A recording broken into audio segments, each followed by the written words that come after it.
Relief has come to about 231 Nigerians stranded in Ghana as they have been safely and securely returned back to Nigeria in a coordinated multi-agency collaboration with Nigerians in Diaspora Commission, NIDCOM. Details soon.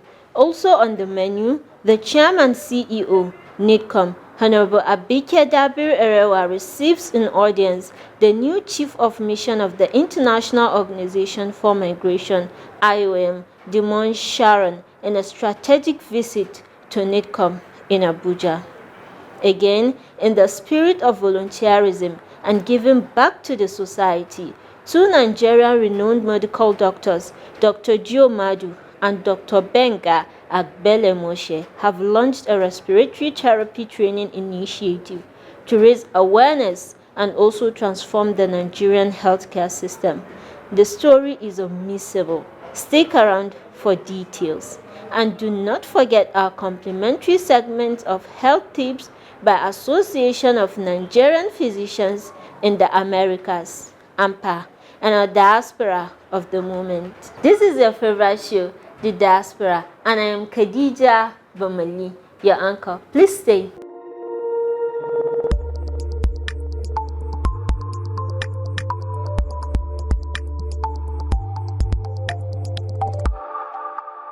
Welcome back. Now, do you know that Ghana has been trending on the news lately? Why? Let me tell you. 231 Nigerian young adults were brought back from Ghana. According to Honorable Abike Dabir Erewa, who received the victims on behalf of President Bola Ahmed Tinubu, said that the government is resolved to name and shame and prosecute human traffickers, just as she has done with drug traffickers. Just days ago, 231 young Nigerians, boys and girls, some as young as 15, were rescued from a nightmare in Ghana. They'd been promised great jobs, a chance at something better. But when they arrived, the truth was harsh. They were forced into online fraud, locked up, abused, and treated like they didn't matter. Some even suffered injuries for not making enough money. But here's where things changed. Ghana's Economic and Organized Crime Office got a tip, and in a bold raid on an estate in Accra, they found these young people and arrested 27 traffickers. With the help of Nigerians and Diaspora Commission, along with support from First Lady Oluremi Tinubu and Wema Bank, these victims were quickly brought back home to Nigeria. Many of them come from Edo, Delta, Bayelsa, Imo, Enugu, and other states, maybe even from your own street. When they landed in Lagos, Honorable Abike Dabiri Erewa welcomed them personally. She told them, "Hold your heads high, the president cares about you, and whether you want to go back to school or start a trade, we'll support you." You've gone through a very tough time. You were all trafficked to Ghana, right? In search of what you didn't expect you were going to do, right? Yes. So don't be ashamed of yourselves. Look up. You'll be better persons by the grace of God. You are all young boys with a future. So I want you to, hold your heads up. So what we're doing today is receiving you on behalf of President Bola Ahmed Tinubu. He cares about your welfare and has warned us that every Nigerian at home or abroad needs to, no matter your circumstances. But I want to advise you, my dear brothers and a few sisters here, there's nothing out there. Some of the places they are telling you to go, Nigeria is much better than those places. And you know that. You know your experience from where you're coming from. But let me thank the Ghanaian authorities for rescuing you, for taking care of you, and now we're glad you're back home. Now, NAPTIP, who will be responsible for you after this, will definitely, profile you and all that. But I want to tell you that your transportation here was made possible by Wema Bank. Please, Wema Bank, please come. This is a large number, 231. They paid every cover for you to come back, as well as the First Lady of the Federal Republic of Nigeria, who gave us a bus to bring you back. Wema Bank, please come. Come. But that's not all. Courtesy of Wema Bank, I have food for you. We're going to give you, of course, water and a lot more from NAPTIP. And also, you're going to get stipends, a little money in your pockets, very small, to take you all back home. The NAPTIP Management of the Economic and Organized Crime Office, Ghana. I had over 190 victims. I had over victims and then suspects to the government of Nigeria, NITCOM, and NAPTIP. Thank you very much.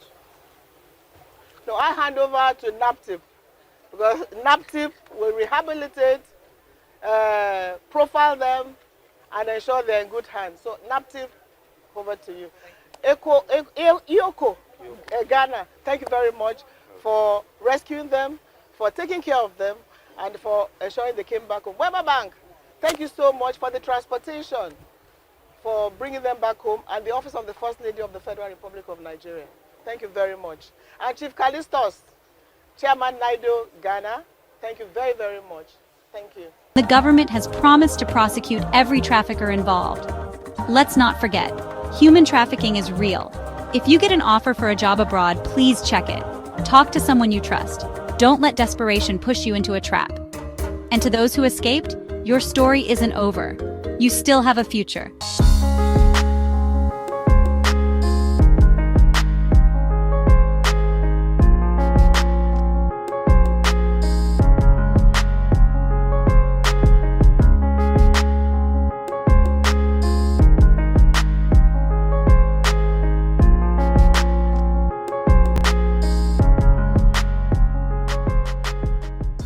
The newly appointed Chief of Mission of the International Organization for Migration, IOM, Dimon Sharon, was at the NITCOM headquarters for renewed diaspora engagement initiatives. The Chairman CEO NITCOM, who welcomed the new Chief of Mission, appreciated the visit and reaffirmed the Commission's commitment to working with IOM to deepen existing diaspora engagements. I'd like to commend your leadership. I've had the amazing work that you have done. How you did mention establishing and being part of this NITCOM when it started, to see how you can do to leverage the engagement with the Nigerian diaspora, and how you can leverage that for development of this great country. And the progress so far, the achievement that you have made are very, very commendable. So thank you so much, Chairperson, for your excellent leadership. And I think one thing I'd also like to acknowledge is the establishment of the state focal point officers on diaspora affairs. That's very commendable. From our side as IOM, we have been honored and privileged to work with you and your team. There are quite a number of areas that we have worked on, which we would like to see how can we build on. As I mentioned, I am new to Nigeria. My previous posting was in Kenya before coming here. I've been here for 3 weeks. And the reason why I'm here, first of all, is to say thank you, but two, to also understand what are your priorities. As IOM, I usually say I do appreciate and I'm honored to work closely with government to support government priorities. And so what brings me here to be able to effectively offer that support is to fully understand what are your priorities. Where do you see the gap? How can we bring in value? And increasingly we have seen migration is part of human history. We cannot live without migration. But how it happens is what is very critical. It has to happen in a safe, in a regular. Thank you for the visit, and your words are very deep and instrumental. What are the gaps? What are the values that we believe that IOM can have? But let me start by thanking the International Organization for Migration for all you've been doing here in Nigeria. When NITCOM came on board 5 years ago, number one is the diaspora policy that is in place today. Now this policy, 2021, will be reviewed in 5 years, which is next year, 2026. So we'll start the process of reviewing the diaspora policy, which we have courtesy of IOM. So thank you very much, IOM, for making this possible. Thank you even for bringing back a lot of stranded Nigerians abroad. And I know that there's still so many that are stranded. I keep going on these dangerous journeys. Like you said, you can't stop migration, but it has to be done in a safe, orderly way. So how can we reduce irregular migration? It's even so terrible on the West African continent because of the free movement of persons. You take 20, 30, 16-year-old children, girls, and you take them out, traffic them, and they get out so easily. So there's so much more to do in that regard. Now, in terms of what are the gaps and the values, first is we'll be working with you on the standing committee on diaspora matters, which will also include our focal officers. The Federal Executive Council came up with the Nigeria First policy. Yes, so I'll be appealing to Nigerians in the diaspora to key into this Nigeria First policy. What it means is that whatever is Nigeria will come first. And we have Nigerians in the diaspora that have expertise in every area of human endeavor. This is the time for them to migrate home and take advantage, because we're talking migration, and take advantage of the renewed hope Nigeria First policy. Let's take a short break. The diaspora continues shortly. A lot of Nigerians abroad are coming back to see what they can do. They are bringing in businesses, they are bringing in partners, they're promoting Nigeria across the world. So really, it's not a negative thing if you go abroad, but then you want to come back home. What kind of home do you want to come back to? What are the opportunities back home? What is the development that you can bring back home, having after acquired the knowledge and capacity and training? And wherever you go, home will always be home. Welcome back. In the spirit of patriotism and bridging the gap between the global and local standards in healthcare delivery systems, the duo of Dr. Giomadu and Dr. Benga Agbele-Moshe have stressed the need for a respiratory care therapist into the Nigerian healthcare sector. How, you may ask? Take a listen. We are really here to, together, we can cross-pollinate. We can cross-fertilize, without GMOs. Maybe it can be organic fertilization. We can basically enhance what is on the ground. Imagine the possibilities if diaspora and the home talent can work together. I always consider this is a moment of truth. The moment whereby people like Shakespeare will call it a moment of, to paraphrase, to be or not to be, for diaspora and home talents to start working together. People like Chinua Achebe will call it, we have come to the crossroad. And those of them in the medical field will come to that critical point in the Krebs cycle where energy is built or not. Okay, I just want you to now start thinking about your Krebs cycle. And to start thinking, is the moment whereby when the metabolic process is either to be or not to be. We know that there's a gap in human capital, just like Sir Joe said. Respiratory therapy is a field that is excuse me, it's a field that is not known in Nigeria. We have people that are consultants, anesthesiologists that may take care of patients that may have breathing problems. But when you start thinking about all the other things that the doctors have to take care of, they don't really have enough time to invest and make sure that, yes, the patient that is on that ventilator is getting the maximum amount of care. Now, we are trying to introduce respiratory therapy to our lovely country in Nigeria. No one goes to medicine to try to make money.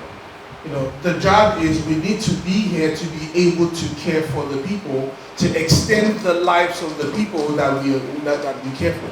I'm here to say thank you, Dr. Madu and Dr. Benga. It is really a great honor. In fact, we have really learned a lot of things. And that is what we preach in Nigerians in Diaspora Commission. Yes, we know a lot of our medical personnel are running away to study abroad, to have a better life there. We cannot stop them. But what we preach in the commission is that why you run away? Get trained. Yes, we're talking about brain drain. After that brain drain, when you get trained, you have that brain gain. Bring it down to Nigeria and we have brain circulation. Yeah. So that everybody here will learn from it. I can see a lot of people there. We have learned a lot. And you chose the best place, Traditional Hospital, to come and do this demonstration. This is just an introductory part of it. And we know that it's going to go a long way. Because, you know, when you're doing something you're passionate about, in fact, you're going to go a long way.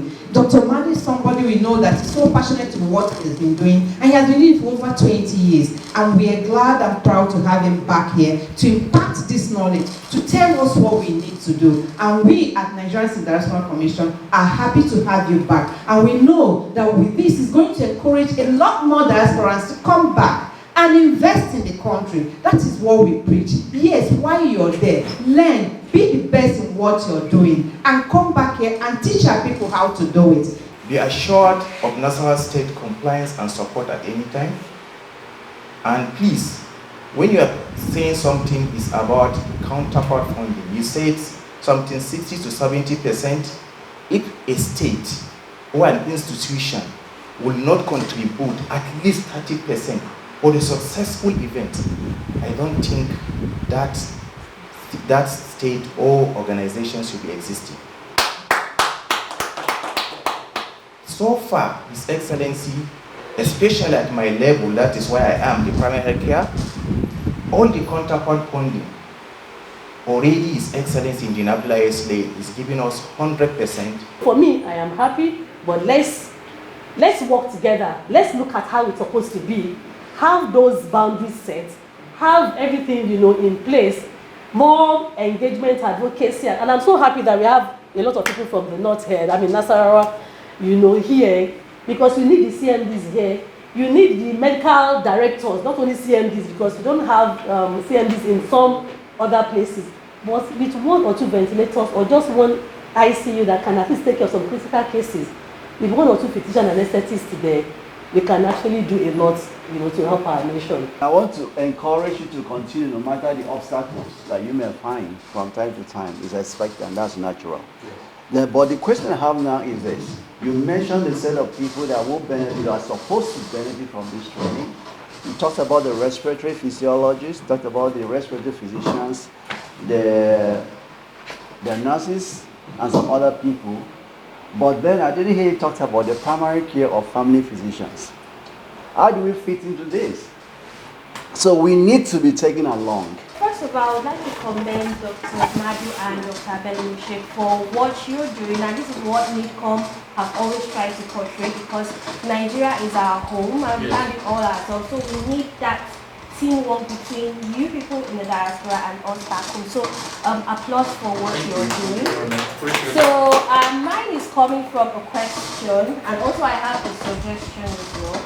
So as an individual, because I've heard Dr. Kudo and others and what they're saying about needs assessment, also for those in the health and medical field. So my own question now is, what about those that have the passion, but they are not in the health and medical space? Are there rooms for them to learn?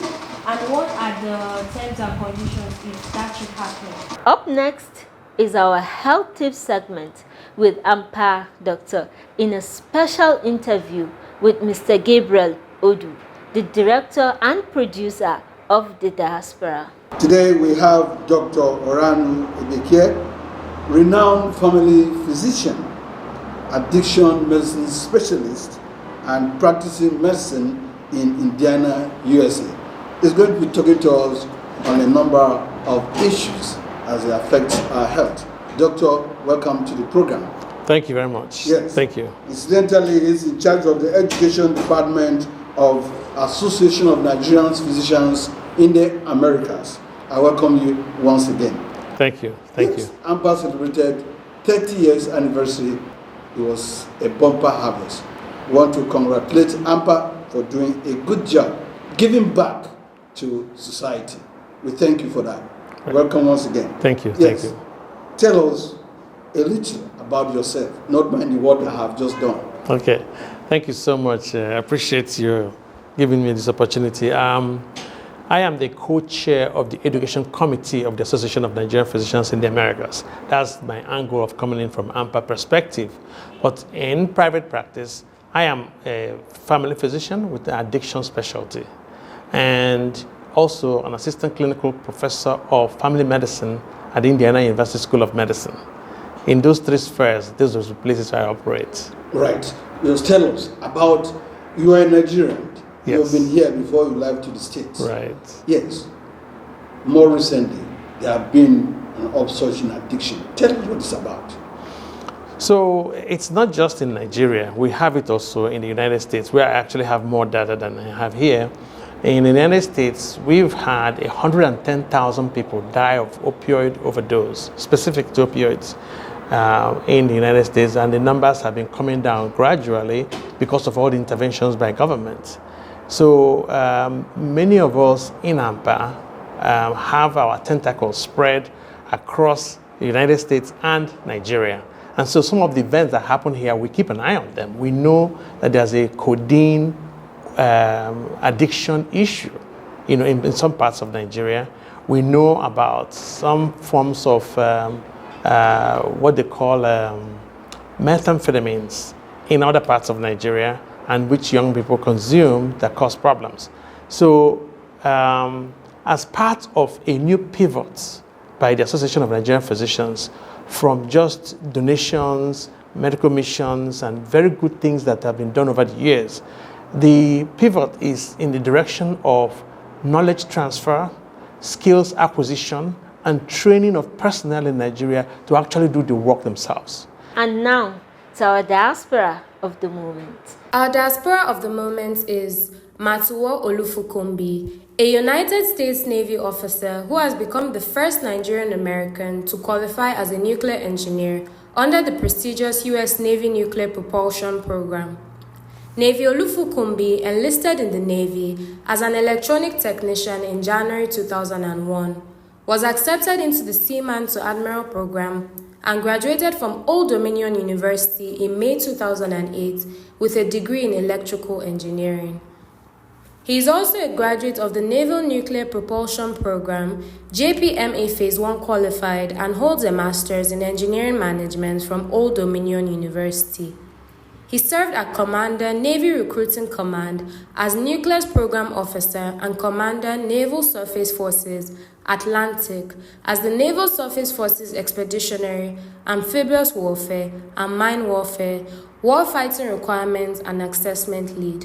His military decorations include the Navy Commendation Medal, 4 awards, Navy Achievement Medal, 3 awards, and various units, campaign, and service awards. He recently made history as the first Nigerian American to qualify as a nuclear engineer under the prestigious U.S. Navy Nuclear Propulsion Program. Congratulations, Navy Matuwo Olufukumbi. We celebrate you as our diaspora of the moment. This has been the Diaspora this week. Keep a date with us next week for another interesting episode of your favorite show, The Diaspora. I remain Khadija Bomeli. Stay positive.